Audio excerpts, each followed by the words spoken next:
Scored another free piece of furniture on the side of the road. All right, so I don't know what this is. It's cute, I will say that. It's pretty small. At first glance, I was thinking maybe for like a plant. It looks like it would be good in like kids' room, playroom, but we actually have quite a bit of furniture in there, so I'm not gonna use it for that.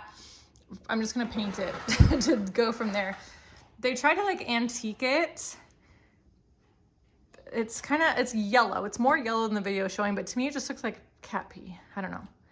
Now I'm getting grossed out touching it, but you can see that it used to be white. So I'm gonna paint it white and green, and then I might try to flip it. It's just so small that I don't know how much I would actually sell it for to be able to make it worth my time, or I might find a use for it somewhere else, but I'm gonna get started painting. So I'm gonna wipe it down as always, and then I'm gonna bust out my chalk paint.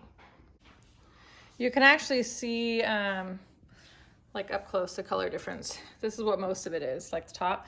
And then this in here is white. They like didn't finish the back, which is fine if it was up against something. They didn't do that leg, but they did that one. It definitely looks like a piece of furniture that it would serve it well to be white instead of cat pee looking yellow. So I'm almost out of this, the white. I don't even know how to say it. You think I'd be able to say it by now. But here's the number, 50662, with the Folk Art Home Decor chalk paint. And then this one I haven't used yet, this green. I've been wanting to. Where's the name? Sage Blossom. I really want to incorporate green as like an accent color in the house. So I'm going to try this out. It's a good little piece to try it out to see how I like these colors together. So it needs to be shook quite a bit. So I'm gonna do green on top, white on the sides. I'm gonna paint with the white first just because it will be easier to cover spots with green than it would be the other way. I'm gonna start painting just the legs. And if I can stay like close enough to this line, then I think I'm gonna do this part. And then the little shelf green. So the top green and the little shelf green. We'll see. Definitely the legs white though, but I'm just gonna get started with the white. Let's do it. Start with the white. I have a variety of brushes. I don't know which ones I'm gonna use. I feel like the bristles work better with chalk paint, but I just feel like they soak up so much of it that it gets like wasted. And then these foam brushes, I just feel like they always get like, they get messed up. Like the wood, the dowel or whatever that's in it, ends up messing it up. Yeah, I'm almost out of this. This might be my last one with this white color. Too bad I didn't know the name of it. Figured out the name of it before. I'm gonna get down here. This is gonna hurt. But get in there. This one I'm gonna really have to wait for it to dry before I do the green. Okay.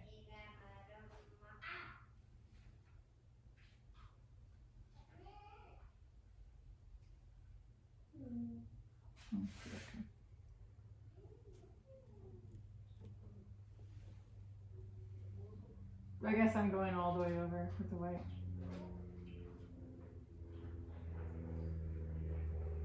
And that's how long my patience lasts, guys, with doing it like that. Literally, what was that, 5 seconds? Trying to cut it in all nice, and then I gave that.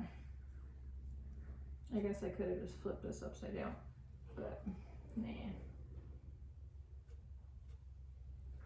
Where's the fun in that?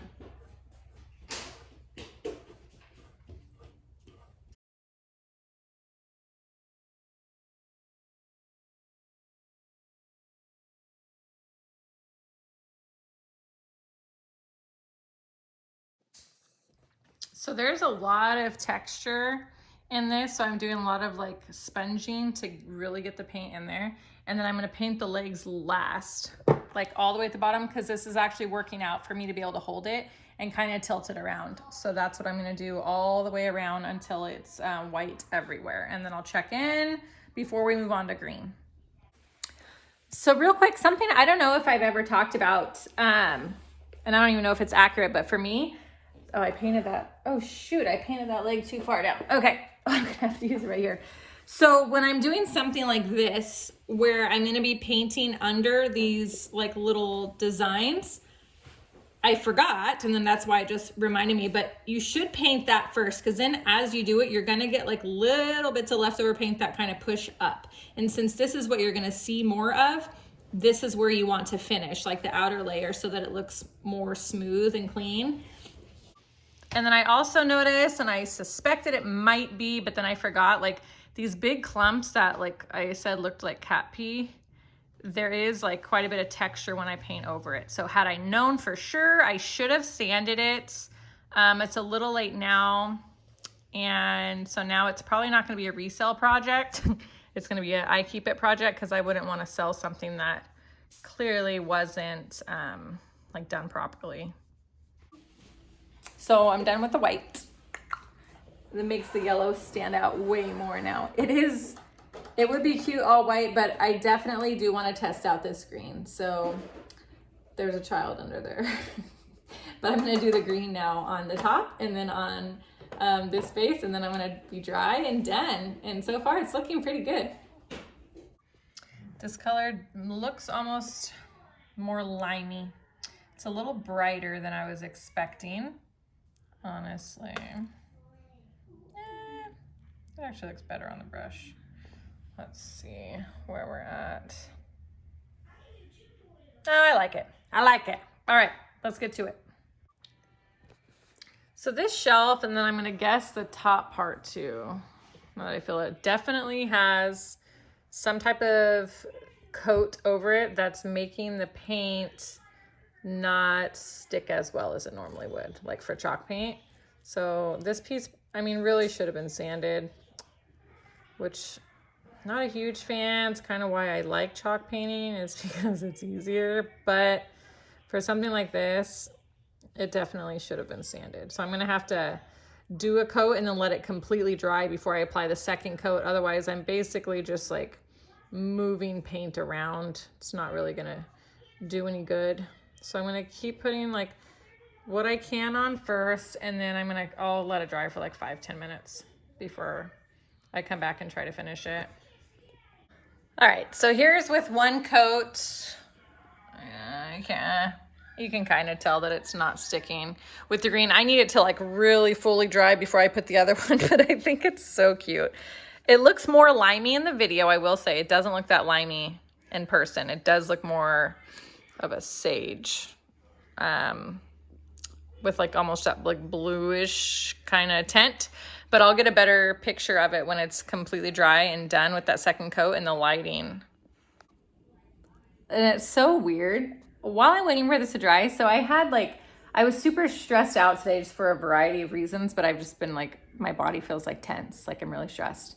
And I've been wanting to do this. I didn't really have time. I have a bunch of other stuff like really I should be doing. But I was like, I'm just gonna do it. I've spent like 30 minutes maybe like messing around with it, 30-40 minutes at this point. And I feel so much better. I forgot like just painting and like not paying attention to anything else. It's like free little therapy. Here's that coat dried. I actually left it overnight just because I got busy, and then I ran out of time to do it. So it's completely dry for sure. I'm gonna do that second coat and then I'm gonna be done. And we're done. There it is. How cute is that? It really came out adorable. I might stick it on the front patio with a plant on it. Because size-wise, I don't really have a use for it, but I could see it being really cute out there, especially with some Christmas decorations on it. But another free find that turned into something adorable. I actually really like it.